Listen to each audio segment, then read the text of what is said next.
Hi everyone, so today I wanted to talk to you about accepting the thoughts. And this is a topic that comes up a lot in my sessions, and the client will tell me, well, how can I accept the thoughts if the thoughts are so terrible? What do they mean by accepting the thoughts? Because in a lot of OCD books, they say, well, you have to accept these thoughts. And then the clients get confused because they're like, well, how can I accept the thoughts if the thoughts are so terrible? So this is just a topic I wanted to discuss today because it's just a very common question. When they say accepting the thoughts, they don't mean accepting the possibility of the whatever you're worried about, the very worst possibility happening. It's much more important to accept the thought as being there because it is there. You know, in terms of it's in your head, it is bothering you, the thought exists, right? But accepting it as being a part of your disorder. So, yes, I am having an OCD thought. I accept it as being in my mind because I can't do anything about it. I can't make it go away. So I accept it being there. I accept the fact that it is OCD. I may not feel like it's 100% OCD, right? Because the feelings are kind of clouded by the OCD. But even though I may not be sure if it's OCD or not, I'm going to accept the thought as being OCD. If that makes sense to you. So you're not accepting the thought as being real, but you're accepting the thought as having space in your mind right now because you are struggling with it. When you do this, what happens is that you start to lose the fear. Yes, it is there. Yes, it is bothering me. Now I'm going to refocus and move on as much as I possibly can. And yes, the thought will still be there. And yes, I will still accept it being there. But I'm going to live parallel to that thought being there. You know?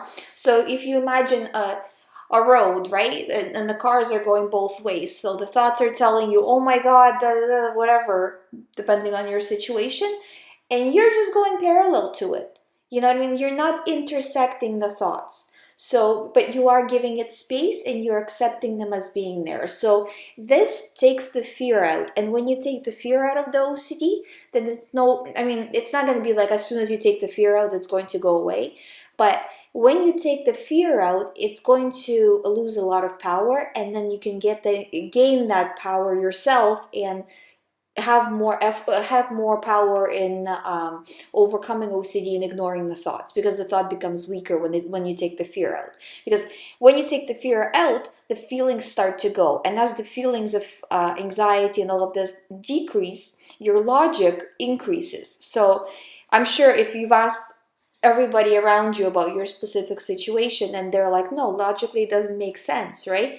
But you don't see it because of the feelings. The feelings are so strong. But as these feelings go away, you start to see it logically like everybody else sees it, and you stop reacting to it. And when you stop reacting to it, the thought goes away. Now, this process is not instant. It takes a while, but accepting the thoughts as being there is very important, because if you say the other way, right? I don't accept the thoughts are so terrible. You say it with a lot of fear, you know, and the more you say it with fear, the more you kind of go over mentally about how horrible the thought is and how you hated being there, the more you add to this fear. And the more you add to the fear, the more the brain thinks that this thought is important, and the more thoughts it sends. So you're making your OCD worse in this way. And this is important even in how you're, when the thought comes in, how you're interpreting the thought, like how are you thinking about it. So the thought is going to be, oh, this is so terrible, I can't believe this, I can't believe that, how can this be true, what if it is true, all this stuff. Breathe. This is my OCD, I accept it as being OCD, I'm not going to go and dig any further, I'm not going to start to go over the consequences of what if, because it's like saying like consequences of, you know, some unbelievable event happening tomorrow. Well, the unbelievable event is not going to happen tomorrow, so you don't need to worry about the consequences, you know.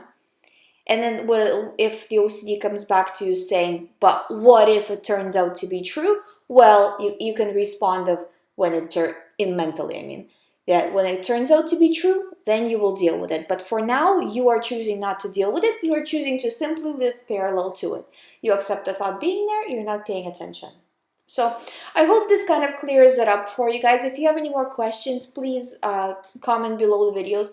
I know I haven't been very regular with the videos. I'm trying to make adjustments so I can do more. Thank you guys so much for watching. If you haven't subscribed, please subscribe. And you can always visit youhaveocd.com. There's a private recovery program with one-on-one with me. There's ebooks, there's articles there, so you get a lot more information about all of the subjects we talked about. This is kind of a quick video specifically on acceptance. But there's a lot of other areas in OCD that you can cover there or on this channel. So thank you guys so much for everything, for all the support, and I'll see you next time.